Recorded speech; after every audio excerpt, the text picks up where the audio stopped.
Warahmatullahi wabarakatuh. Selamat malam, selamat berjumpa kawan-kawan mahasiswa program studi pendidikan agama Islam, dua angkatan langsung, angkatan 2016 dan angkatan 2017. Angkatan 2017 itu nanti akan menuju runner up, sementara angkatan 2016 seharusnya sudah finish dari semenjak kemarin itu, karena sekolahnya udah 4 tahun, seharusnya udah sarjana semuanya. Tapi dalam kenyataannya dari angkatan 2016 itu baru 1 orang yang sudah lulus sidang munaqosyah. Oke, pada kesempatan ini kita akan mencoba untuk memberikan motivasi lagi bahwa selama ini kita terkurung di rumah masing-masing, tidak datang ke kampus, kemudian ketika bencana mewabah kita semuanya tidak bisa keluar, bahkan dengan sanak famili pun kadang-kadang dijauhkan. Kemudian sekarang sudah masuk masa new normal, tetap masih diberlakukan bahwa untuk lembaga-lembaga semisal pendidikan masih banyak batasan-batasan yang harus ditaati, sehingga tidak bisa berkumpul secara langsung karena resiko penyebaran virus itu sangat riskan bagi banyak orang dalam keadaan bergerombol. Tapi itu seharusnya bukan menjadi halangan bagi kita untuk tetap bersilaturahmi, baik secara langsung mungkin dengan yang dekat, daerah yang berdekatan, maupun secara online. Dan insya Allah yang dimaksud dengan silaturahmi di sana itu insya Allah semuanya sama-sama memberikan keberkahan bagi kita semuanya.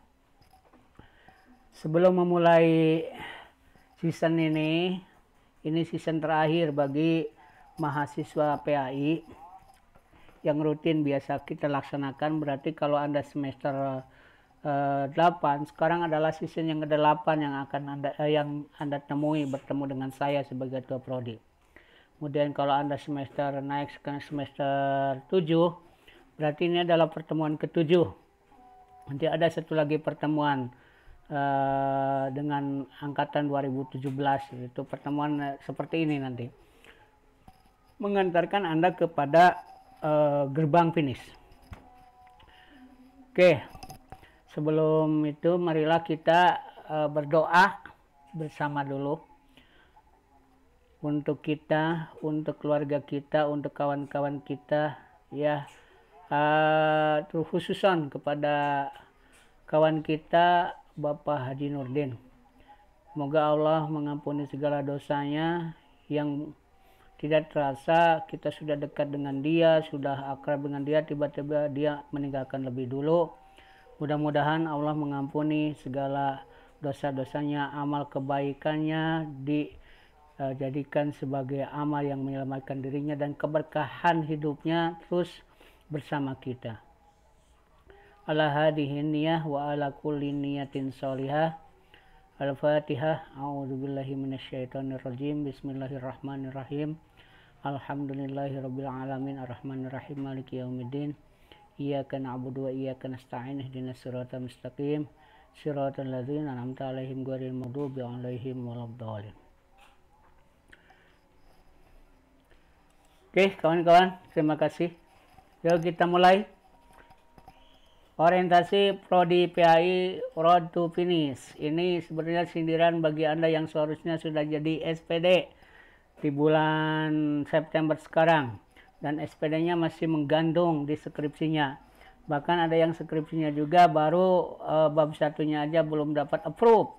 Maka seharusnya menjadi motivasi bagi Anda untuk sekarang. Oke, bulan ini mungkin 2 bulan, 3 bulan, 4 bulan ke depan saya harus beres. Jangan sampai Anda masuk ke semester 10. Berarti yang 2016 itu sekarang masuk semester 9. 9 kalau nilai angka bagus sih, tapi kalau semester 9 agak jelek juga gitu. Kuliah berapa semester? Orang lain 8 semester, dia 9 semester. Kan bikin malu ya. Artinya kita harus mulai dari sekarang. Sebab kalau misalkan Anda di semester 9, di semester akhir ini leha-leha, orang lain sudah beres, Anda masih belum, pertanyaannya nanti mau gimana? Apa mau jadi panitia wisudawan atau gimana itu? Nah, kan nggak mau ya. Makanya kalau misalkan dulu masuknya bareng-bareng, nah idealnya Anda juga barisnya juga bareng-bareng. Tapi kan itu kadang-kala di kampus tidak terjadi. Ada yang lebih cepat tergantung kreativitas dari mahasiswa itu sendiri menyelesaikan studinya. Karena dengan sistem SKS itu sangat memungkinkan.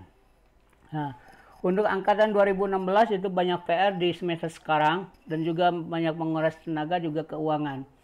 Oleh karena itu mudah-mudahan kita diberikan kekuatan oleh Allah, tubuh yang sehat, juga dompet yang kuat gitu. Karena kalau misalkan hanya tubuh saja agak berat juga gitu ya. Tapi kalau misalkan dompetnya kuat, wah insya Allah itu bisa memberikan sedikit motivasi. Karena banyak kegiatan yang memang di angkatan 2017 yang akan kita hadapi ini membutuhkan pertemuan dengan bagian-bagian keuangan yang kadang-kala bikin bete kita semuanya gitu ya. Tapi ya itu gimana lagi ya, karena mungkin ada kewajiban-kewajiban yang seharusnya semester kemarin sudah selesai, ternyata karena satu dan lain hal, karena ada bencana, ada pandemi dan sebagainya, sehingga banyak jadwal-jadwal yang memang tergeser ke semester, masuk ke semester 7 sekarang. Nah, ya, sebelumnya kita let's start again. Ya kita mulai lagi. Kemarin kita sempat liburan setelah UAS. Walaupun setiap hari saya memantau perkembangan Anda semuanya. Dari angkatan 2019, 2018, 2017, 2016. Itu beritanya ada di depan layar saya di rumah. Dan saya standby dari mulai bangun pagi subuh, kemudian olahraga, kemudian lihat lagi WA, lihat lagi Telegram, ada yang ngirim tugas, ngirim apa, ada yang konsultasi dan semuanya. Itu semuanya saya lakukan dengan tujuan supaya saya bisa mengontrol kepada kemana aja ini mahasiswa gitu. Kalau misalkan dulu di kampus kan gampang. Sekarang kan ada yang di Kalimantan, ada yang di Sumatera, ada yang di Lampung, ada yang di Bogor, ada yang Bekasi, yang jauh yang mana gitu. Bahkan ada yang di NTT, yang konon katanya kalau dia ingin nge-WA atau nge-SMS itu harus jalan dulu ke sebuah pulau yang jaraknya kurang lebih 20 km gitu. Subhanallah gitu. Jadi ada banyak kendala yang menghadapi mereka yang memang pulang ke tempatnya. Dan mungkin Anda yang terkungkung di ibu kota Jawa Barat, di Bandung, mungkin masih bisa merasakan lah streaming yang agak kuat dan sebagainya. Bagi mereka yang jauh itu agak berat gitu. Makanya kadangkala informasinya tersendat. Oke, sekarang kita akan masuki it's time to go next level war. Nah, artinya apa? Sekarang kita harus segera mulai lagi untuk masuk ke level peperangan level berikutnya. Anggap ini sebuah perjuangan akhir. Kenapa saya sebut war? Karena di masa-masa sekarang ini banyak terjadi peperangan antara lahir maupun batin Anda gitu. Yang pertama, kalau Anda baru semester 1 menghadapi dosen killer, gampang aja, udah aja keluar dari kampus, mundurin diri. Sekarang udah semester 7, dosennya agak galak, mata kuliahnya lebih ribet, lebih susah. Apa Anda mau keluar begitu saja? Bayangkan berapa uang yang sudah habiskan Anda untuk membiayai kuliah Anda selama 7 semester ini, 3 tahun setengah. Yang semester 9 sekarang udah 8 semester, 4 tahun Anda kuliah. Itu berapa uang kalau dihitung-hitung? Dan tragisnya ternyata uang itu adalah uang orang tua Anda gitu kan. Kalau misalkan uang 4 tahun itu disumbangkan ke Majelis Taklim, wah itu udah jadi pahala. Nah, tapi Anda tetap bertahan, maka disebutnya perang. Maju sudah harus siap, mundur itu udah kagok ya. Akhirnya sebutnya war. Biarkanlah itu ada perasaan kecewa dan sebagainya. Mungkin ini adalah ujian-ujian yang paling berat di angkatan mahasiswa semester akhir itu. Makanya banyak meme-meme yang menyatakan tentang mahasiswa semester akhir. Mahasiswa semester akhir membutuhkan berkah, membutuhkan doa, membutuhkan apa gitu. Nasib mahasiswa semester akhir itu biasanya menjadikan sorotan-sorotan yang jadi icon-icon di internet atau apa tentang kondisi mahasiswa semester akhir.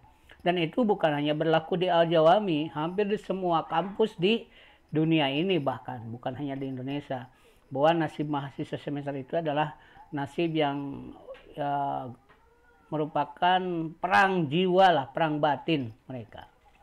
Oke, tapi kita harus yakin, selagi kita punya keinginan, selagi kita punya keyakinan dan tekad, insya Allah Tuhan akan memberikan jalan kepada kita. Oke, awali dengan Bismillahi tawakkaltu 'alallah la haula wala quwata illa billah. Yuk kita mulai. Anda masuk di semester 7 dan Anda mulai selesaikan, jangan sampai Anda masuk ke semester 9 untuk angkatan 2016. Kita masuki dulu ke angkatan 2017. Ini PR angkatan 2017 yang belum diselesaikan.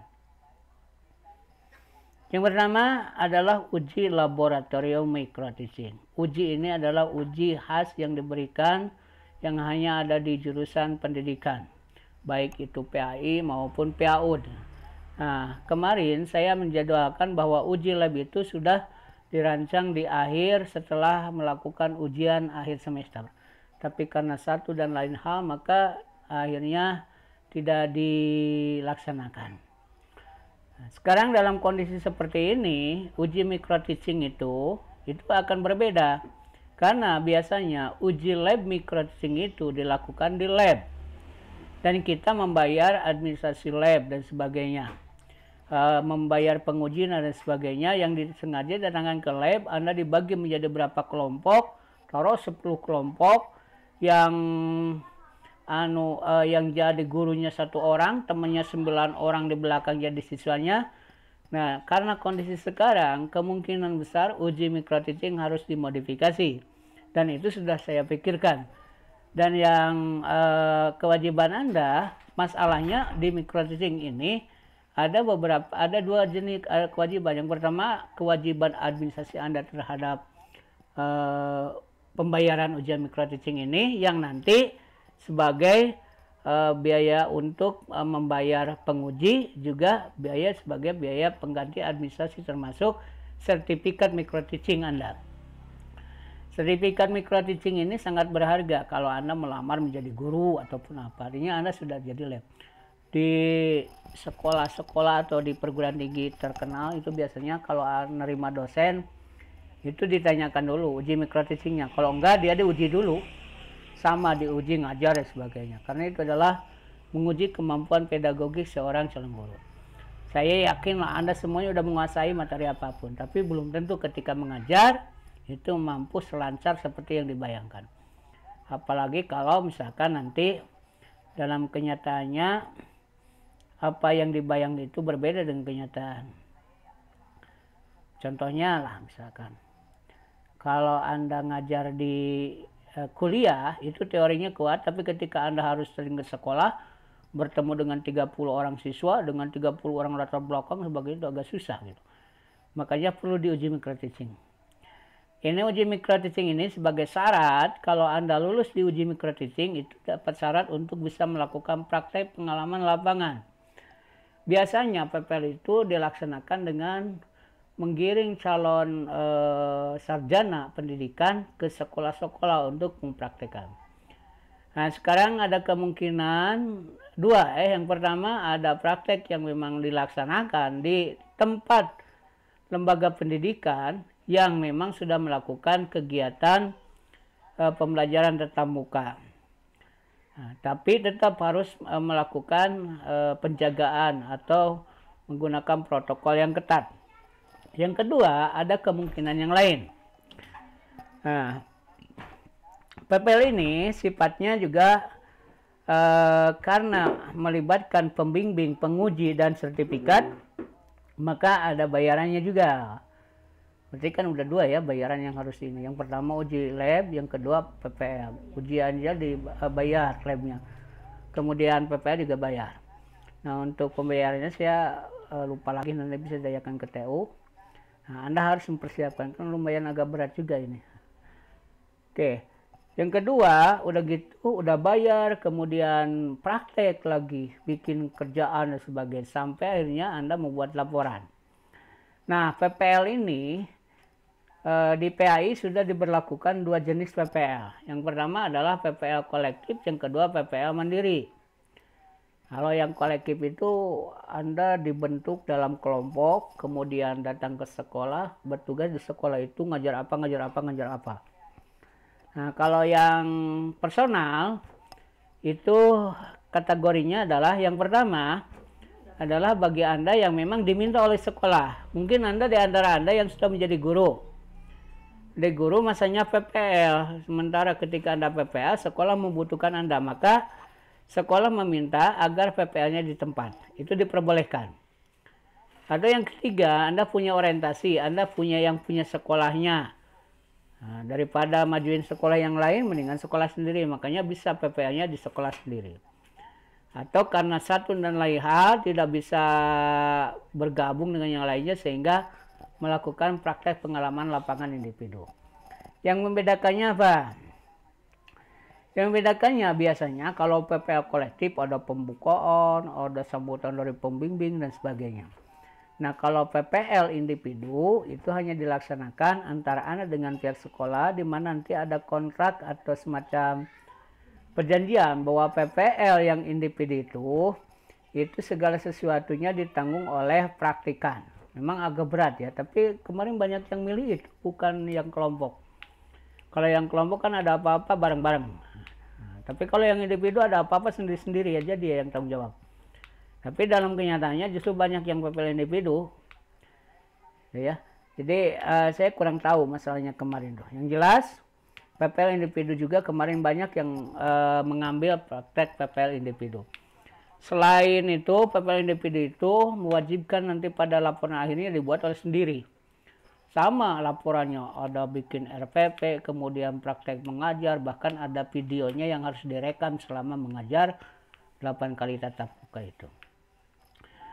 Lalu bagaimana sekarang dengan kondisi pandemi? Maka ada jenis PPL yang ketiga. Jenis PPL yang ketiga ini masih dalam rancangan, belum final, tekniknya mau seperti apa nanti sedang dibahas lagi. Mudah-mudahan kalau Anda sudah melalui uji lab micro teaching, inilah yang pertama, yang ketika Anda masuk berkembang itu. Nanti penjadwalannya seperti apa, apakah pakai proyek dan sebagainya, itu nanti akan dibicarakan. Yang jelas sekarang ketika awal-awal mungkin Anda akan terjebak dengan istilahnya urusan mental dan dompet Anda, karena harus membayar registrasi, kemudian harus membayar juga SPP.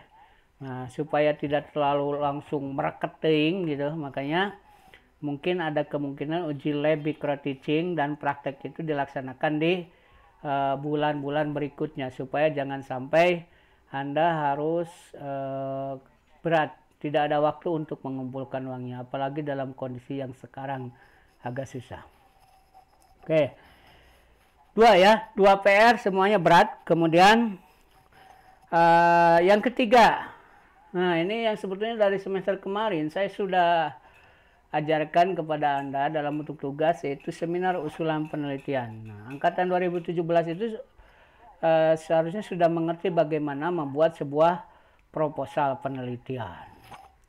Nah, dalam kenyataannya memang agak sulit, makanya nanti ada kemungkinan kita ada acarakan bagaimana melakukan penyusunan karya tulis ilmiah, karya skripsi, tapi saya pinginnya interaktif gitu. Jadi mungkin nanti bisa pakai Zoom atau pakai Google Duo, bukan pakai bukan pakai YouTube gitu. Kalau ini kan cuma satu arah gitu, agak susah nanti kalau mau tanya jawab, lihat karya dan sebagainya. Tapi kalau pakai Zoom kemungkinan kita bisa berinteraksi lebih ini lagi. Cuman sayangnya memang Zoom membutuhkan kuota yang istilahnya stabil, kemudian bandwidthnya juga bagus. Tapi kalaupun Anda mau konsultasi, silahkan aja konsultasi dengan saya langsung pakai WA ataupun ke Telegram. Nah, persoalan yang paling dasar yang sering dikemukakan oleh mahasiswa ketika kapan mau seminar, jawabannya adalah mereka tidak menemukan judul. Padahal seminar proposal itu bukan untuk mencari judul, bukan untuk menguji judul, tapi menguji proposal. Judul itu bisa aheng, bisa pendek, bisa panjang, itu nggak masalah. Anda mau bikin proposal judulnya misalkan Jaka Sembung mencari jimat misalkan. Isinya tentang apa? Nggak masalah. Proposal ini diajukan aja. Nanti akan diuji, akan ditelaah sama penyeminar sehingga akhirnya berubah. Dari asalnya Jaka Sembung mencari jimat menjadi pengaruh motivasi bla bla bla terhadap bla bla bla gitu. Jadi judul itu sebetulnya memang penting judul karena menunjukkan isi. Tapi dalam kenyataannya kadangkala Anda lebih mementingkan judul ketimbang isi. Gitu. Sehingga banyak terjadi dalam seminar itu judulnya duren, tapi esina mentimun. Jadi nggak kerasa apa-apa gitu. Dicium dari luar wangi, pas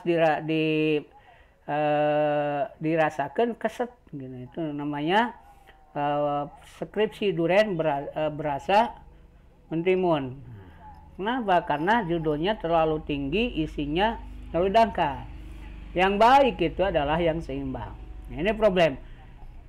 Dalam setiap pertemuan, sebetulnya dalam penelitian itu yang dicari adalah bagaimana masalah.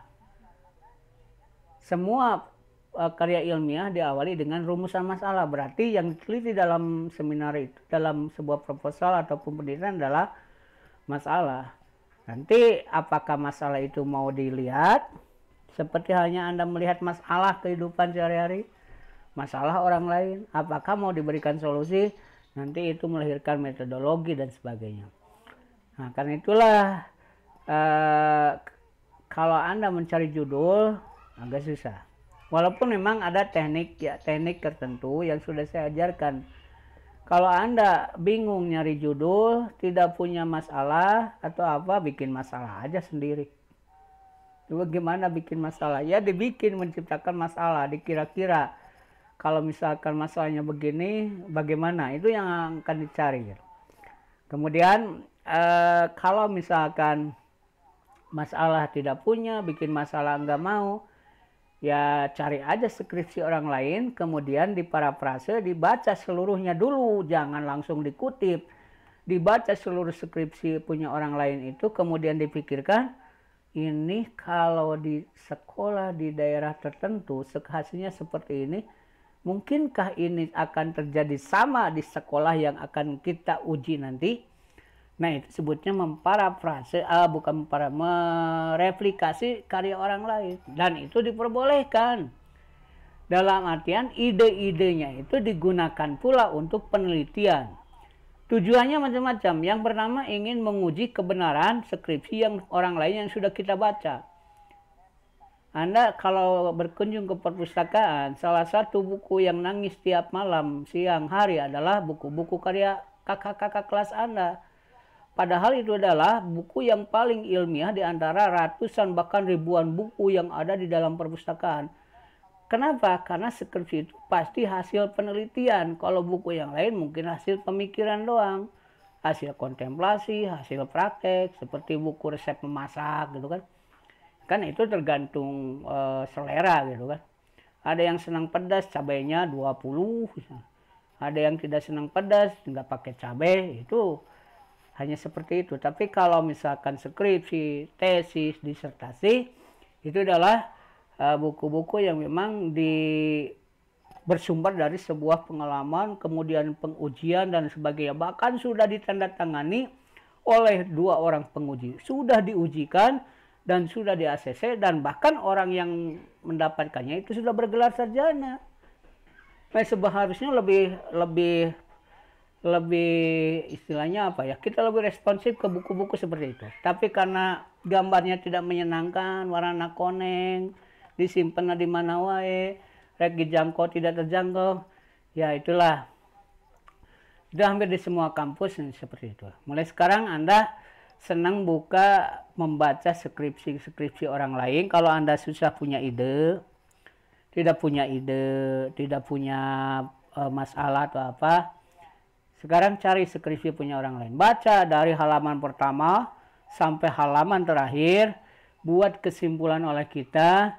Coba kalau yang ini terjadi di sekolah kita bagaimana? Maka buatkan penelitian bersumber dari ide itu. Itu sangat bagus itu. Pak, bagaimana masalah nggak ada, kemudian bikin masalah nggak bisa, mau replikasi malas, tidak ada waktu, tidak apa. Nah, kalau itu namanya susah. Gitu. Anda tinggal beli skripsi aja gitu mungkin itu. Tapi kan susah, sebab nanti harus dipertanggungjawabkan oleh Anda semua. Nah, inilah seminar usulan proposal penelitian. Jadi jangan susah cari judul. Tapi yang harus Anda lakukan mencari bagaimana sekreatif mungkin mencari informasi, banyak membacalah dari sekarang. Dan tidak semua masalah itu sesuai dengan bidangnya. Masalah pendidikan ya yang harus kita teliti adalah masalah pendidikan. Ingat, antara PAI dengan PIAUD saja udah beda bahasan. Mungkin ada anak PAI sama-sama ngajar, tapi dia penelitiannya di PIAUD. Sekarang tidak bisa lagi. Kenapa? Karena kita udah punya jurusan PIAUD. Nanti itu diklaimnya skripsi anak PIAUD. Kalau yang PAI kan guru PAI dari kelas 1 SD sampai dengan kelas 3 SMA. Nah, itu yang kerja di sana itu adalah lapangan Anda. Kemudian apa? Kita carilah problem-problem yang terjadi di guru. Kata guru itu dengan misalkan digabung dengan kata PAI kan macam-macam.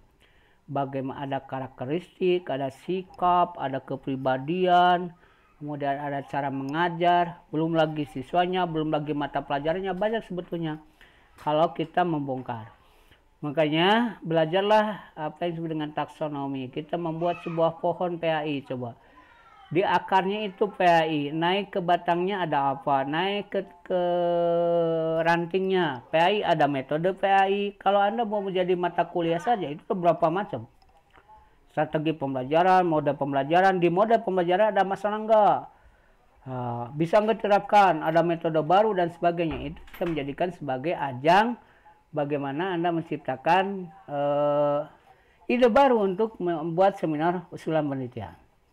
Oke, ketemu sudahlah, masalahnya sudah. Saya punya ide, Pak. Saya punya metode baru mengajar Al-Quran yang cepat. Al-Quran masuk kepada mata pelajaran PAI. Orang lain belajar Iqra bertahun-tahun, saya cuma 1 minggu dengan metode saya yang saya temukan. Bisa diuji cobakan, nanti menjadi eksperimental. Nah, itu sangat bagus. Atau apa, saya ada dari buku ini, ada satu pendapat yang menyatakan teori bla bla bla. Nah, saya ingin coba teori itu bisa nggak diterapkan di dunia sekolah saya karena ini kelihatannya bagus. Itu juga bisa, namanya menggrounded teori kan. Jadi teorinya diterapkan ke dalam dunia nyata. Dari tataran teori kemudian nyata. Atau sebaliknya dari nyata ke menjadi teori, menjadi kuantitatif kan gitu ya. Atau kualitatif, kita mengkaji Al-Quran. Saya ingin tahu, Pak, saya ingin meneliti bahwa apakah Al-Quran bicara tentang pendidikan pranatal atau tidak. Maka nanti digali berdasarkan kajian para ulama, baik itu ulama mufassirin ataupun ulama-ulama Islam yang peduli terhadap pendidikan atau ulama pendidikan Islam. Itu banyak sekali yang bisa kita gali dalam hal itu. Udah semuanya ketemu judulnya dan sebagainya. Nah, yang paling bermasalah setiap kali saya melakukan istilah analisis proposal adalah ketidaknyambungan antara paragraf dalam setiap kalimat yang ada dalam proposal Anda. Nah, biasanya kalau penelitian diawali dengan latar belakang. Semua isi dari latar belakang ini harus menunjukkan keterkaitan. Kalau bisa paragraf 1 ada kaitan dengan paragraf 2, paragraf 2 ada kaitan dengan paragraf 3. Jadi kita harus punya pola pikir, apakah pola pikirnya induktif ataukah pola pikirnya deduktif. Itu yang harus disampaikan di dalam latar belakang sehingga berujung kepada sebuah kepenasaran kita sebagai peneliti untuk meneliti apa yang kita ajukan. Kemudian banyak lagi lah Dan ini kalau dibicarakan ini mata kuliah 1 semester ya. Jadi ininya kalau sekarang Anda udah kadang tidak mengerti, maka belilah atau bacalah buku-buku metodologi penelitian. Yang tidak mengerti ataupun apa, datanglah, berkonsultasilah. Karena hanya dengan itu caranya Anda kita bisa paham. Dan yang kalau Anda ingin mengerti, jangan biarkan orang lain yang mengerjakan. Karena Anda harus mengerti. Itu ini. Kalau hanya sekedar nyuruh ngetik sama orang lain nggak masalah. Tapi kalau misalkan ngetiknya, idenya semuanya sama orang lain, itu namanya bermasalah. Nah, saya 3 PR ini itu harus selesai dalam waktu Oktober, sekarang September, Oktober, November, Desember, Januari. Nah, 6 bulan kalau bisa itu Januari itu sudah tidak ada lagi yang seminar judul. Sehingga Anda punya waktu masuk semester 8 itu, punya waktu untuk melakukan bimbingan dengan pembimbing. Jangan sampai seperti anak kakak-kakak Anda.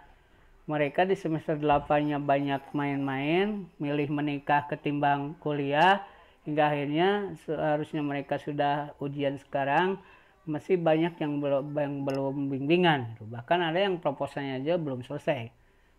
Nah, jangan ditiru ya. Itu istilahnya tidak baik lah. Oke. Jadi itu seminar, jadi ada waktu kita nanti jadwal seminar itu biasanya kalau dulu dilaksanakan selama tiap hari Jumat, gitu kan. Jadi tiap hari Jumat tergantung kuota yang mendaftar. Biasanya kalau 5 orang baru dia akan seminar minimal. Dan yang ujinya itu 4 sampai 6 orang. Tuh, jadi Anda presentasi kemudian diuji atau ditelaah oleh 4 sampai 5 orang majelis. Nah, itu kenapa seminar di ST itu dikatakan istilahnya lebih berat ketimbang sidang komprehensif dan sidang munakosa. Kompre aja cuma 3 orang kok ngujinya. Munakosa cuma 2 orang. Kenapa seminar sampai 6 orang ya? Karena kita ingin seminar ini sebagai pintu gerbang nilai-nilai keilmiahan Anda yang benar gitu. Kalau di awalnya sudah salah, jangan bisa berharap akhirnya bisa berkualitas. Kalau di awalnya sudah terpantau, di awalnya sudah lebih ini, maka kesananya minimal lebih mudah bagi pembimbing maupun bagi penguji. Nah, itulah saya sering rewel kalau nguji proposal. Kalau nguji skripsi saya adalah tidak termasuk rewel. Saya lebih mudah kalau nguji skripsi itu. Tidak begitu tegang lah, tidak begitu banyak memberikan masukan. Kalau ujian skripsi cuma ujian doang kan gitu ya. Tapi kalau seminar disebutnya penelaah. Saya ini fungsinya bukan sebagai penguji proposal ya. Maaf, dalam proposal tidak ada ujian, ada juga penelaahan. Dan untuk menelaah itu butuh keterampilan, butuh keseriusan. Dan Anda orang yang mengajukan proposal yang akan melakukan proyeknya juga, proyek penelitian juga harus serius. Dan prinsip saya yang pertama, murah, ekonomis, berkualitas. Sehingga ketika Anda melakukan penelitian jadi lebih mudah, tidak susah ngumpulin data dan sebagainya. Bayangan ketika Anda menyerahkan proposal ke saya, yang terbayang di otak saya, dia akan bagaimana, harus bagaimana, susah apa tidak, sebagainya. Itu menjadi hasil istilahnya menjadi pemikiran saya, sehingga keluarlah apa review dari saya untuk mereka yang dapat yang sudah mengajukan. Bukan untuk memperlambat sama sekali. Saya tidak ada maksud untuk memperlambat Anda mendapatkan SK proposal, tapi saya menginginkan bahwa di gerbang inilah kita memulainya. Sebab kalau gerbangnya sudah kacau balau, bagaimana nanti endingnya? Maka gerbang keilmiahan mahasiswa STIA Fatah Al-Jami berada di seminar proposal ini bagi saya. Itu sangat penting. Dan yang menelaahnya itu adalah mereka yang benar-benar mumpuni, menguasai metodologi, menguasai bahasa, kemudian menguasai keilmuannya dan sebagainya, termasuk kuantitatif, kualitatif, semuanya dikuasai. Oke, itu untuk seminar. Jadi untuk seminar Anda harus perlu berjuang lebih keras. Karena dalam seminar ini adalah Anda harus mengerti. Jangan coba melakukan sesuatu, Anda menjual sebuah produk, ibaratnya gini ya, Anda menjual sebuah produk di hadapan saya, yang ketika saya tanya, Anda juga tidak tahu. Contoh, Anda menjual sorabi rasa stroberi. Saya tanya, ini terbuat dari apa strawberry itu? Anda tidak tahu, maka dijamin sorabinya itu udah tidak akan diterima. Jadi apa? Harus apa yang Anda jual. Oke, kalau bahasanya jual beli, proposal penelitian adalah menjual produk yang akan Anda buat. Seperti itu. Pas saya mau membuat ini desain produknya, ini kriterianya, ini spesifiknya dan sebagainya. Itu yang harus disampaikan kepada kami para penelaah proposal sehingga oke, kamu bisa, kamu bagus, ini bermanfaat, ini berguna, silahkan maju. Itu kan seharusnya seperti itu. Kalau Anda tidak yakin, Anda sendiri tidak yakin dengan yang Anda tulis, bagaimana kami bisa yakin? Itu dalam prinsip yang harus dipegang ya. Sekali lagi, Anda bikin proposal, Anda yakin itu proposal Anda kuasai itu proposal Anda, dan Anda bisa bayangkan ending dari proposal ini harus apa, maka kami akan mendukung Anda. Tapi kalau Anda tidak yakin dengan proposal Anda, judulnya saja lupa-lupa ingat, kemudian apalagi isinya, ayat yang dicantumkan yang keluar apa dan sebagainya. Nah itu bayangkan seperti itu. Kalau ada orang nawarin barang ke Anda apa yang Anda akan katakan? Anda itu mau jualan mau apa? Kalau jualan ya jualan yang jelas gitu, ngerti barangnya. Jangan bikin orang yang dengarkan. Inilah PR yang paling berat bagi Anda dari angkatan 2017. Oke, tapi jangan takut. Semua itu saya pantau, semua itu saya bimbing, semua itu saya terus arahkan. Saya tidak akan melepaskan Anda selagi saya masih memiliki jabatan sebagai ketua prodi, karena saya punya harapan bagi Anda itu mahasiswanya cuma sedikit lah, masih bisa genggam sama tangan saya gitu. Oke, inilah mohon 3 kata kunci UPS ya. Yang pertama uji lab, yang kedua praktek, yang ketiga seminar. Itu ingat-ingat UPS, saya harus UPS. Ujian micro teaching, praktek pengalaman lapangan, ditambah dengan seminar usulan penelitian. Itu yang 3 program yang harus dilaksanakan selama 6 bulan ke depan. Bayangkan kalau misalkan taruhnya ya, harga biaya micro teaching 200, praktek 200, seminar 200, berarti kan selama 6 bulan Anda harus menyiapkan uang sebanyak 600. Bagaimana kalau harganya satu ujian 500 berarti 1,5 juta dibagi 6, itu berapa uang yang harus dikeluarkan? Itu lumayan berat ya. Makanya kita berdoa kepada Allah, mudah-mudahan Allah melimpahkan rezekinya kepada kita, memberikan kekuatan lahir dan juga kekuatan biaya sehingga kita bisa melaksanakan PR angkatan 2017. Ditambah lagi PR yang lain, yaitu PR nilai Anda, PR mata kuliah Anda. Maka dari sekarang sudah tidak ada lagi zamannya Anda leha-leha. Harusnya lebih fokus Anda kepada mata kuliah Anda, karena Anda adalah mahasiswa semester akhir, senior lah dalam bahasa Sunda nama, udah senior. Oke, saya kira untuk 2017 cukup. Sekarang kita lihat angkatan finishing. Nah, kira-kira finishing seperti apa kegiatannya? Ini Anda yang angkatan 2017 penting ini untuk tahu. Nah, inilah PR angkatan 2016 ada di final level. Bagi mereka yang sudah menginjak di ini, skripsinya sudah diteng-teng, untuk siap disidangkan, Anda tinggal beberapa hari lagi atau beberapa jam lagi Anda bisa menambahkan gelar SPD di belakang nama Anda. Tapi ternyata tidak begitu keadaannya. Yang saya pantau selama ini, ada di antara teman-teman Anda itu yang skripsinya saja baru proposal. Oke, kita pertimbangkan gini. Lihat, ketika Anda menyerahkan proposal, seharusnya Anda punya target. Yang pertama, Anda mau beres berapa bulan lagi di sini. Sekarang udah semester 9. Satu semester 6 bulan. Kira-kira bimbingan skripsi itu berapa bulan? Belum lagi nanti dosennya ada yang bermasalah, berbeda pendapat, berbeda paham, sebagainya. Maka itu harus jadi pertimbangan. Makanya dari sekarang perjuangkan proposal Anda. Sekali lagi, pahami proposal Anda, pahami apa yang Anda akan jual, kemudian presentasikan kepada kami. Insya Allah akan kami ini kalau itu logis bagi Anda. Semua proposal yang ditolak itu pertama tidak logis, tidak mungkin dilakukan oleh Anda. Yang kedua, data yang akan dicari tidak ada mungkin, atau kalaupun ada susah, membutuhkan biaya dan sebagainya. Sebab kami para penelah punya perspektif ke sana. Makanya jangan sakit hati kalau misalkan ada yang proposal ditolak. Harusnya, wah berarti ini berat gitu. Untung tidak di ACC. Coba kalau di ACC berat.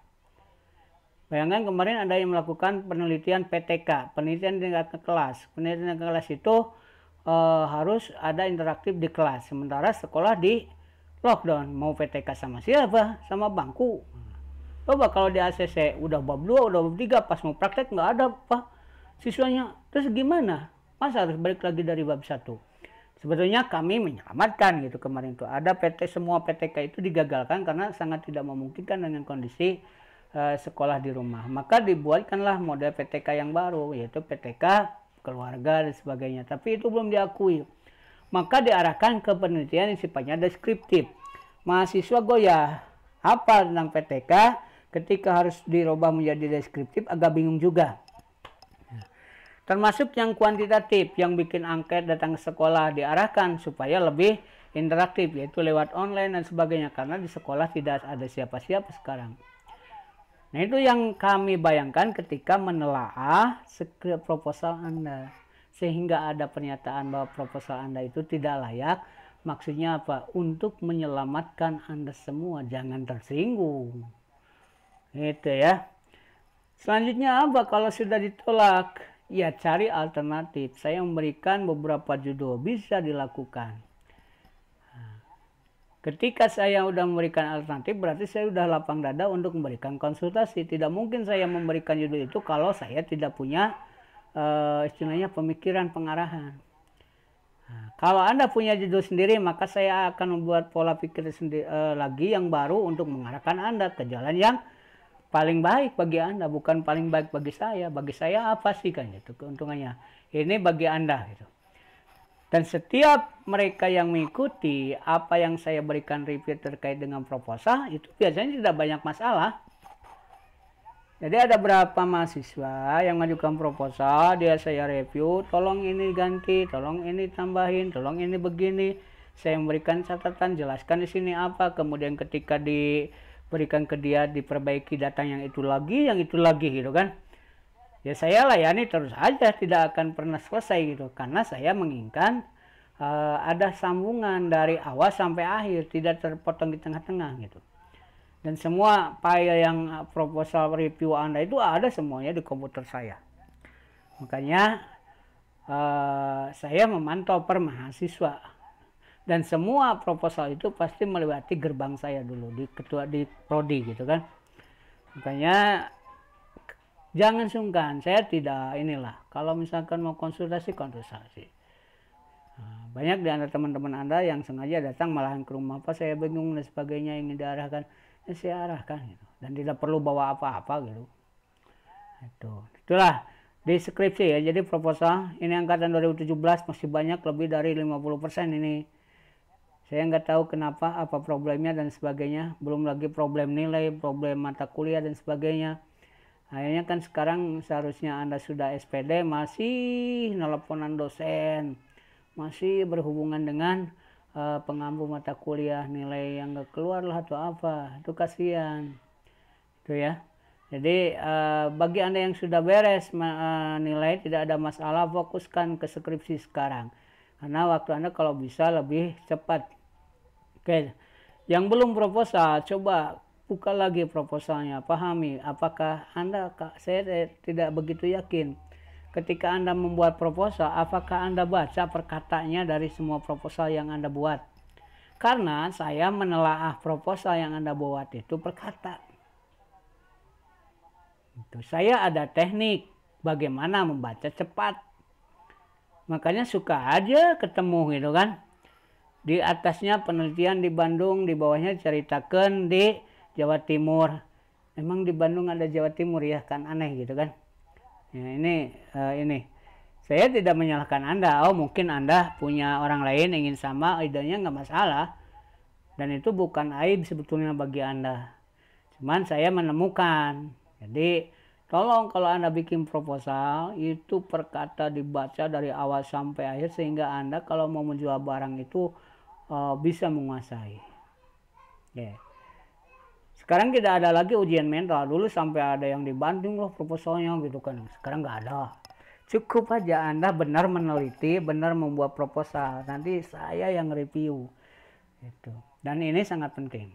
Kemudian saya suka memberikan pelatihan Mendeley atau apa. Tujuannya bukan untuk membuat istilahnya aturan baru.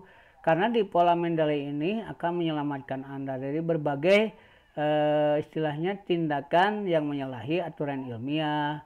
Bagaimana membuat sitasi yang benar dan sebagainya, itu kan butuhkan keilmuan. Nah, sementara Anda tidak belajar tentang bagaimana membuat sitasi, maka Mendeley membantu supaya tidak salah. Karena tugas Mendeley membenarkan rusunan sitasi. Kita cuma tugasnya menginputkan sitasi itu dan tekniknya. Makanya itu, kalau saya tidak peduli dengan Anda, dari dulu saya tidak akan melakukan pelatihan Mendeley gitu kan. Bahkan gratis gitu kan. Dapat sertifikat. Nah itu. Tapi kenapa? Mungkin saya nggak tahu. Makanya kalau tidak minat ya nggak masalah gitu. Tapi jangan salahkan ketika semua footnote yang Anda buat, semua sitasi yang Anda buat itu salah. Karena Anda tidak menggunakannya manual. Kalau tidak sesuai dengan aturan, misalkan American Psikologi atau apa, itu bisa jadi salah. Turabian dan sebagainya. Dan itu dipecahkannya oleh Mendeley. Anda tahu Mendeley, tidak perlu bagaimana tahu Turabian. Tapi kalau Anda tidak tahu Turabian, tidak tahu Mendeley, Anda harus tahu bagaimana membuat footnote dengan model Turabian. Kalau Anda pakai Mendeley, Anda tidak perlu tahu bagaimana footnote dengan sistem Chicago manual. Tapi kalau Anda tidak belajar Mendeley, Anda harus tahu bagaimana struktur footnote kalau menggunakan model Chicago manual. Nah, ini tingkat berat ya, tingkat atas. Makanya pelajari Mendeley, tidak susah kok. Yang susah itu kemauan Anda. Gitu. Oke, skripsi. Biasanya di perguruan tinggi yang lain standar bimbingan itu 6 bulan skripsi itu. Kalau skripsi lebih dari 6 bulan berarti masalahnya agak berat pisan itu. 4 sampai 6 bulan lah Anda bimbingan skripsi. Nah, itu. Jadi kalau sekarang bulan apa? Sekarang tuh bulan September, Oktober Anda dapat SK. Oktober, November, Desember, Januari Anda beres. Berarti kalaupun bisa di sidang bulan Februari Anda di sarjananya. Nah, teman Anda yang sekarang udah nenteng skripsi, sidang insya Allah berapa minggu lagi, goodbye, saya sarjana pendidikan. Beres, tidak perlu bayar SPP lagi, tidak perlu bayar uang apa-apa lagi, ke kampus cuma nongkrong sebagainya, nungguin proses ijazah. Anda harus berjibaku selama 4 bulan ke depan. Kalau dari sekarang Anda tidak memperketkan proposal Anda untuk di-approve, Anda pahami mau kapan? Mau nunggu lagi 1 tahun masuk semester depan atau apa? Nah, itu. Jadi tolong itu menjadi perhatian. Ini sebagai motivasi saja ya. Oke, tinggalkan dulu yang lain karena Anda ada di level final. Nah, mungkin ada keinginan atau apalah mau nikah dulu atau apa. Alangkah baiknya nikahnya itu mas kawinnya dengan sarjana dulu lah gitu. Kesinikan dulu, arahkan pikiran Anda. Kenapa? Karena sekarang mungkin teman Anda masih mariung, teman Anda masih ikut sekarang nonton, tapi suatu saat teman Anda dia yang sudah beres sarjana, ngapain ruang riung lagi kan gitu. Makanya tolong itu. Dan itu berapa orang sudah mendaftarkan untuk sidang munakosa itu ya. Nah itulah harus iri lah kalau orang berprestasi, dan iri itu membuat Anda punya motivasi. Oke, saya juga bisa. Anda makan nasi kok, saya juga makan nasi. Gitu. Kenapa mesti kalah? Gitu. Yang jelas kita punya masing-masing punya strategi, dan itu tidak mesti sama. Silakan mau bagaimana strateginya. Itu ya. Motivasi.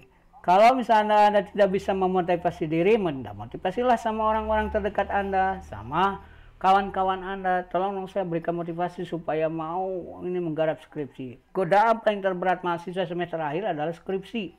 Tanyakan ke semua orang yang pernah kuliah. Yang paling berat itu skripsi.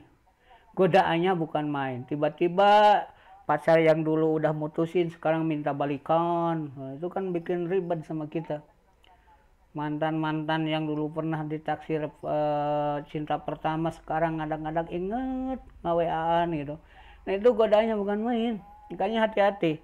Godaan mahasiswa semester akhir itu adalah untuk terutama pada penyelesaian skripsi. Udah malas lah dan sebagainya. Makanya hati-hati. Nah itu istilahnya apa? Tingkat keilmiahan Anda itu akan diuji pada skripsi ini. Gitu. Nah, dari skripsi ini pembimbingnya 2 orang. Pembimbing 1, pembimbing 2. Kalau Anda merasa belum cukup, saya jangan 2 orang lah. 2 orang itu kurang ngebimbing. Saya minta 4 orang ya tinggal ditambahin aja. Cuman 2 orangnya biayanya dibayar sama Anda langsung, bukan sama kampus. Nah, jadi diberikan 2 orang pembimbing gitu. Masa tidak selesai tidak selesai dalam waktu 4 bulan. Atau 6 bulan, 2 orang loh pembimbingnya, masa terberes-beres, kan bingung gitu. Ada dulu skripsi tahun-tahun terberes-beres, padahal saya tanya pembimbingnya berapa orang, 2 orang, masa 2 orang tidak selesai, bagaimana gitu kan. Nah kalau mungkin ada di antara teman-teman ada nggak diarahin pas sama pembimbingnya, salah itu. Mungkin pembimbing percaya Anda mampu dan sebagainya, makanya harus aktif. Dan tidak, kalaupun misalkan bagi saya tidak menutup kemungkinan untuk mahasiswa yang pembimbingnya dosen orang lain, itu dosen lain bisa bimbing dengan saya. Saya terbuka, apalagi kapasitas sebagai ketua prodi nggak masalah.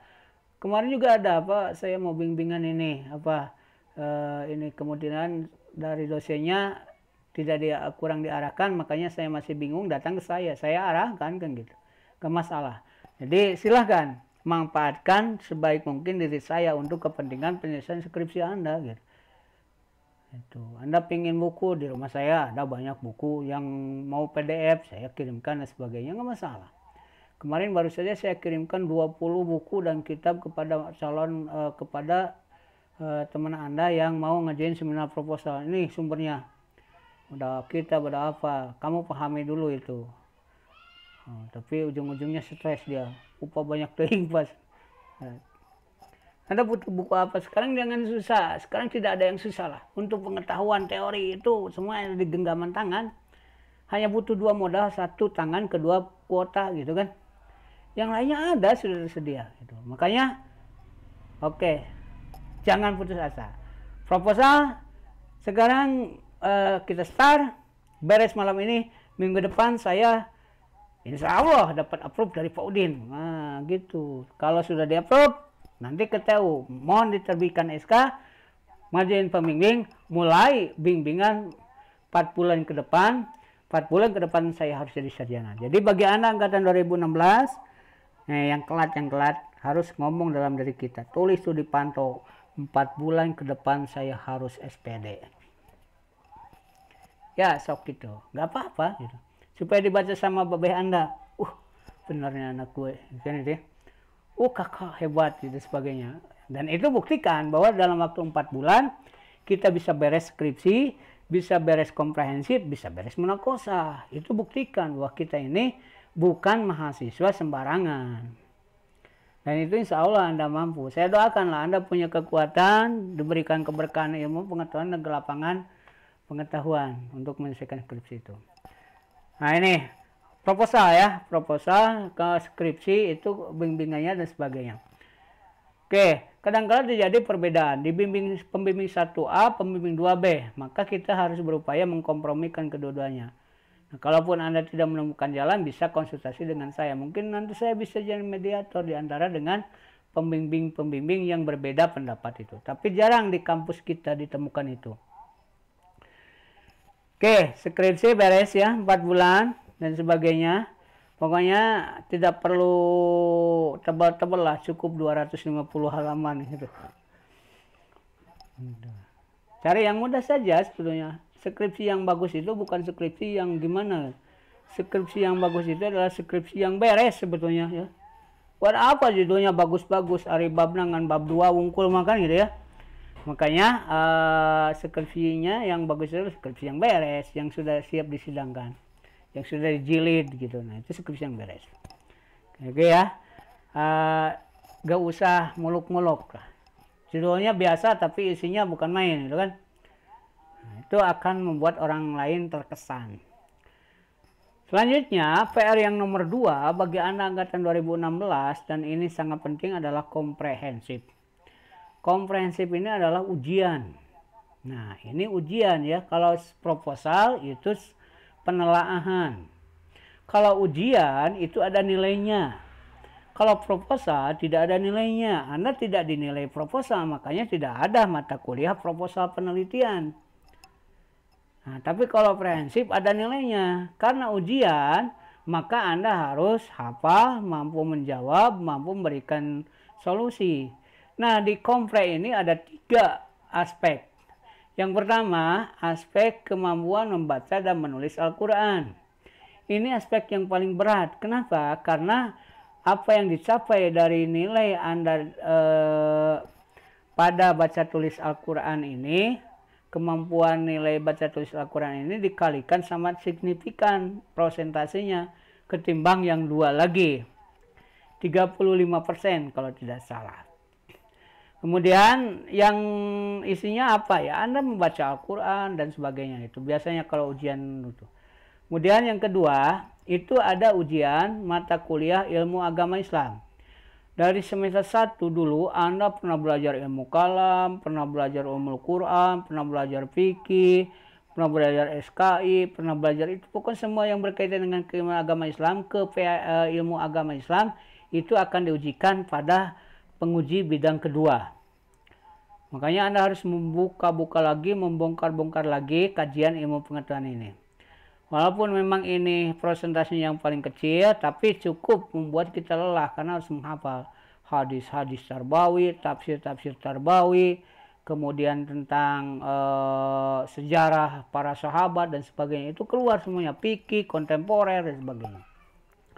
Dan bidang yang ketiga adalah bidang ujian keprodian. Bidang ujian keprodian ini itemnya paling banyak, 60 pertanyaan untuk 1 kali ujian. Kalau 1 menit Anda ditanya dan menjawab, maka kurang lebih ujian ini berlaku selama 1 jam. Itu paling cepat. Kalau 1 pertanyaan itu dijawab sampai 2 menit, berarti 2 jam. Bayangkan kalau ngejawabnya sampai 5 menit, kapan mau selesainya itu ujian ini? Nah, ini paling berat ya. Ini berkaitan dengan prodi. Semua mata kuliah keilmuan atau mata kuliah kompetensi prodi, keprodian itu semuanya di sini. Tentang sertifikasi guru, tentang pendidikan, teori pendidikan, kemudian tentang penelitian pendidikan, tentang hal-hal yang berkaitan kebijakan pendidikan, semuanya ada pertanyaan sana. Dan semuanya itu kisi-kisinya tinggal dicari di Google gitu. Itu ketemu, ada di grup Facebook, ada juga kisi-kisinya itu. Nah, itulah komprehensif. Nah, kalau Anda lulus komprehensif, berarti Anda lulus semua mata kuliah. Karena itulah kalau Anda mau ngerjain ujian komprehensif, harus lulus dulu semua mata kuliah. Sebab bukan komprehensif kalau masih ada yang bolong-bolong gitu. Komprehensif itu. Oke, selanjutnya tingkat terakhir, kalau komprehensif menguji kemampuan Anda, penguasaan materi Anda selama kuliah selama kurang lebih 4 tahun lebih, itu disebutnya komprehensif. Ilmu pengetahuannya itu diuji di komprehensif. Maka ada ujian yang kedua, yaitu ujian ketika Anda membuat skripsi. Namanya ujian atau sidang munakosah. Nah, sidang munakosah inilah adalah final dari level Anda selama menjadi mahasiswa. Yang diujinya adalah bagaimana tingkat keilmiahan dari skripsi Anda. Pengujinya cuma 2 orang, jadi nyantai saja. Nah, itulah, jadi skripsi Anda harus dipertanggungjawabkan kepada yang 2 orang ini, nanti karena ujian maka ada nilainya.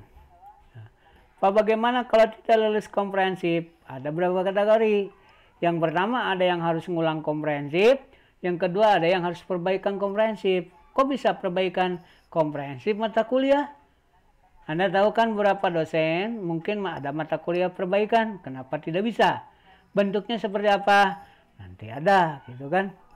Ada tugas, ada proyek dan sebagainya. Demikian pula munakosa, cuman jarang ada perbaikan di munakosa, gitu kan? Oke, 3 PR inilah Anda yang menyampaikan Anda kepada gerbang finish. Anda sebagai mahasiswa STIA Patra Jawami, sehingga hanya dalam waktu kurang lebih dari 6 bulan sekarang, saya harapkan Anda semuanya sudah beres. Itu doa saya kepada Allah. Ya Allah, biarkan angkatan 2016 ini dia merasakan bagaimana indahnya menjadi SPD di tahun 2020 atau 2021 Januari Februari. Saya inginnya gitu, bukan saya bosan lihat Anda gitu ya. Ya itu paling utama biasanya. Tapi saya inginkan Anda sukses. Jangan lama-lama ini. Sekarang orang lagi serba susah, Anda ngapain ngampus terus lah gitu. Kenapa bolak-balik ke kampus? Kapan mau praktek ilmunya gitu. Coba amalkanlah, berikan sumbangsi pengetahuan Anda untuk bangsa ini, untuk teman Anda, keluarga Anda, berikan kebanggaan. Udah biarin lah, udah bosan mungkin orang tua lihat kita terus di rumah gitu kan. Ya berikan mereka kebanggaan, jangan begitu mah Pak, saya di rumah ini ngerjain skripsi, lihat 4 bulan ke depan saya udah bisa jadi SPD dan sebagainya. Itu buktikan kepada mereka. Oke, ya. Oke, saya doakan Anda bisa beres di saya pengennya sih tahun sekarang, jangan sampai labas tahun 2021. Jadi nanti SPD-nya kita SPD 2020 gitu kan, bukan SPD 22 hiji. Saya pengen seperti itu karena mempengaruhi sebetulnya. Anda terlalu telat di kampus bukan tambah baik ke kampusnya, nilainya jadi jelek kampusnya. Ini kampus apa pemeliharaan orang ya gitu. Kalau kampus kan harus ada yang sarjana itu. Kalau melihat orang, rumah anak yatim itu sampai ke apapun nggak masalah gitu. Itu yang membedakan ya. Jadi sekarang perjuangkan habis-habisan di level final seperti Anda main game. Di belakang pintu itu ada emas. Anda harus memilih antara habis-habisan atau Anda mati tertembak. Pilih yang mana coba? Ya habis-habisan lah gitu ya. Habis-habisan. Oke. Pokoknya apapun, doa, pinta sama orang tua kita, pinta sama kiai. Wah, pokoknya semua orang yang punya keberkahan doa, pintalah kepada mereka. Kemudian Anda punya kakak, punya adik yang pintar dan sebagainya, sumbangsinya. Ada teman yang pintar ngetik cepat, itu ajak dia untuk bisa membantu kita semua. Pokoknya habiskan semua upaya kita di level final ini. Jangan sampai masuk ke game over gitu. Oke, itu ya. Harapan saya bagi Anda sangat besar bahwa angkatan 2016 semuanya sekarang itu bisa selesai dengan tepat waktu. Dan saya yakin Anda bisa melakukannya. Anda masih muda lah, saya kalau sudah tua gitu. Maka lakukanlah what we can do. What we do ya. Jadi yang pertama do better, yang kedua do best. Ya pokoknya berbuatlah sebaik mungkin, berbuatlah sehebat mungkin, berbuatlah semaksimal mungkin. Jangan biarkan waktu 4 bulan ke depan berlalu begitu saja tanpa tiap hari memberikan mana bagi kita.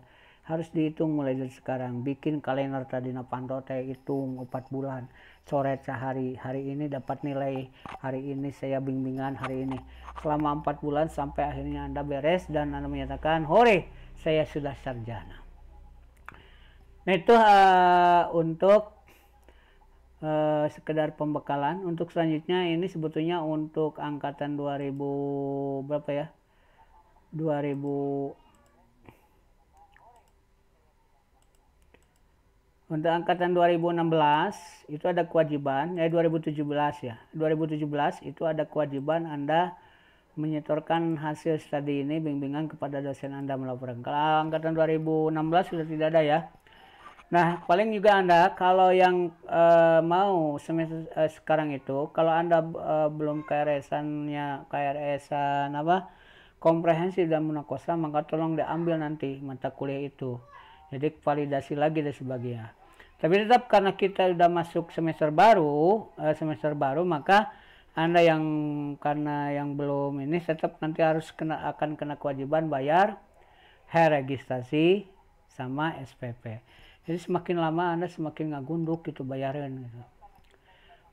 Oke, sekarang kita masuk ke season yang kedua, yaitu bagaimana mengatur apa istilahnya melakukan bimbingan dengan dosen. Nanti ini lembaran ini sudah Anda pegang PDF, tinggal Anda isi semuanya di sini. Karena ini sudah interaktif, pindahkan nilainya dari kartu hasil studi yang sudah Anda buat. Contoh misalkan saya kartu hasil ini misalkan Pak Mamat misalkan. Kemudian nomor pokoknya 2017 110001 misalkan. Berarti semesternya semester 6 ya. Kelas A-nya misalkan kelas A. Kemudian jurusan tarbiyah. Kemudian programnya PAI. Pak Mamat misalkan di semester sekarang cuma ngambil 2 mata kuliah. Tuliskan aja dari KS misalkan komunikasi. SKS-nya misalkan 2. Kemudian nilai yang kemarin diperoleh A. Nah, berarti kalau A di sini nilainya 4. Yang kedua misalkan mata kuliah yang diambil itu misalkan penelitian tindakan. Misalkan SKS-nya 3, kemudian nilainya B.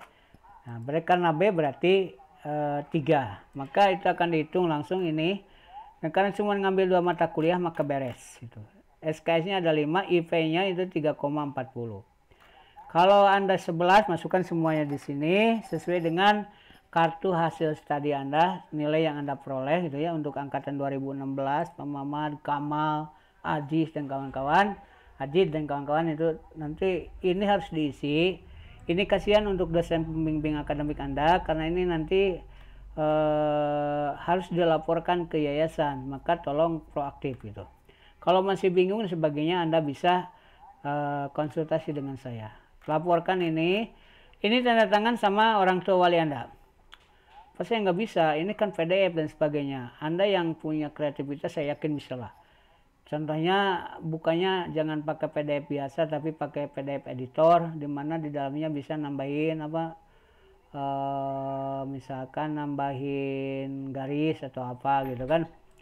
Nah contohnya ini bisa nambahin garis kan. Gitu. Udah gitu aja. Jadi kalau sudah beres di saving nanti ini dikirimkan ke dosen. Nah, dosen nanti akan mengisi pesan di sini. Kalau udah mengisi pesan, si dosen itu akan marap di sini. Kalau udah beres di parap, nanti akan dikembalikan ke di sini dosen juga marap. Kemudian ini nanti kedua prodinya marap di sini. Stempel di sini. Maka ini nanti akan dibagi ke Anda, kemudian ke dosen wali sama arsip sebagai prodi.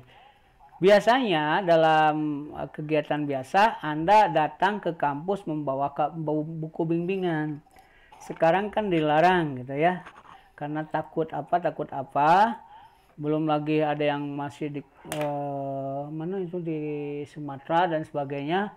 Maka saya melakukan inisiatif bagaimana bimbingan secara online. Itu gampang ya. Jadi Anda gunakan PDF editor untuk mengedit, memasukkan memasukkan tanda tangan ini. Kalau misalkan Anda menggunakan PDF biasa, cari aja ada nggak fasilitas menambahkan komentar itu ya. Ini saya menggunakan Foxit Phantom PDF. Nggak tahu saya di Adobe Acrobat ada nggak ini. Yang jelas harus ada ini. Kalau ini ada pensil, sebagainya bisa dimasukkan, jadi tidak ribet buat tanda tangan. Oke. Memang ada tanda tangan aplikasi khusus Anda saya sudah upload di grup lah pakai pihak ketiga atau pakai aplikasi insert picture to PDF. nih dengan ini. Misalkan nama ininya misalkan Jajang, nama orang tuanya, kemudian ada dosen walinya misalkan Ibu Ida Roshida misalkan, nama G misalkan. Kemudian ini ketua jurusannya Udin Jurodin misalkan. Udah tinggal dimasukkan itu. Ada gitu kirimkan.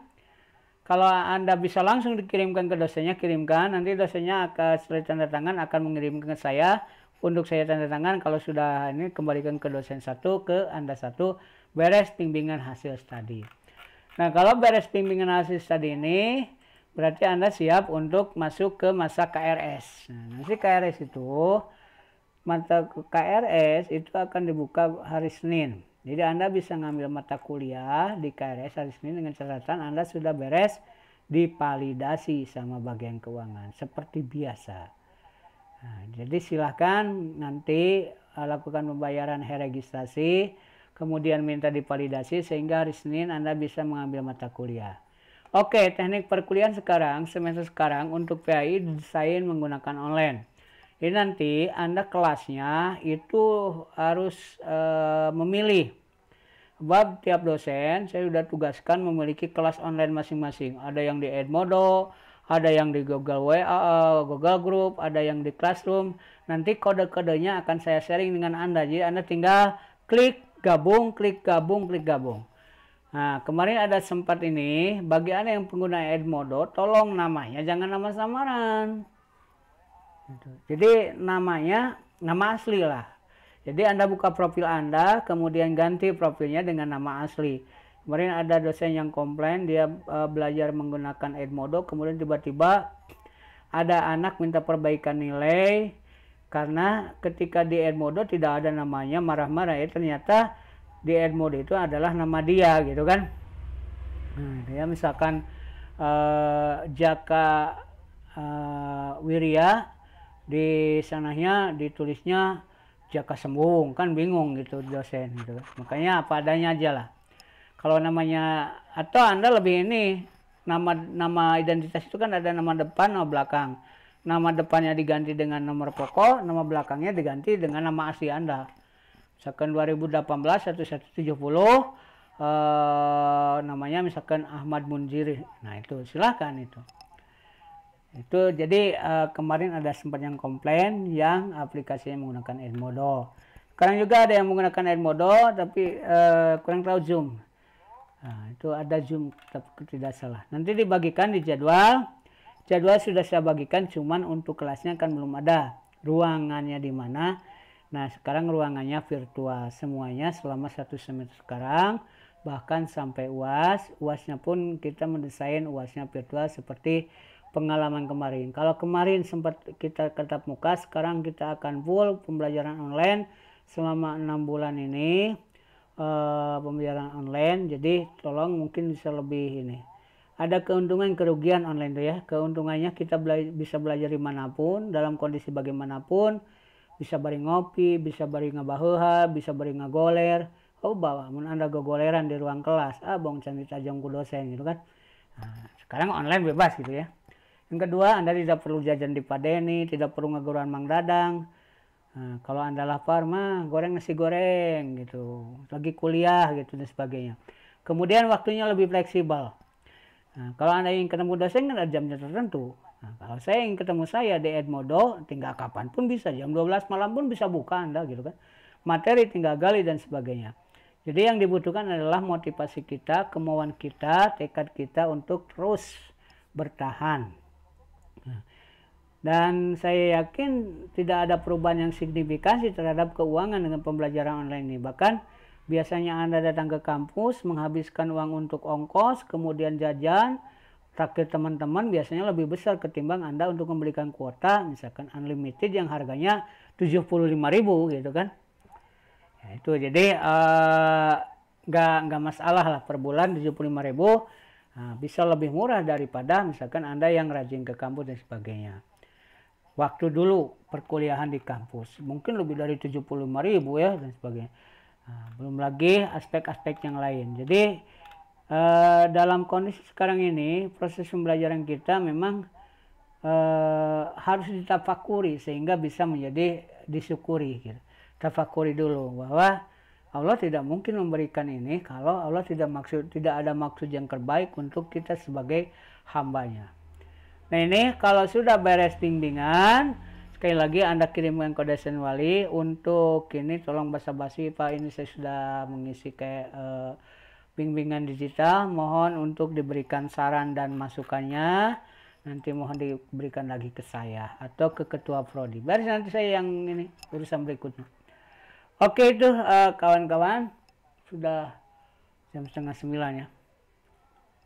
Sayangnya tidak bisa tanya jawab ya. Jadi mudah-mudahan untuk semester sekarang kita diberikan kekuatan oleh Allah Subhanahu wa Ta'ala untuk bisa menjalankan apa yang akan kita rencanakan, dan mudah-mudahan tidak banyak menghadapi kendala bagi kita semua. Saya open, terbuka, apapun mau konsultasi dan sebagainya silakan. Dan sebelum kita tutup, mari kita berdoa. Rabbana atina fid dunya hasanah wa fil akhirati hasanah wa qina adzabannar. Billahi taufiq wal hidayah. Wassalamualaikum warahmatullahi wabarakatuh.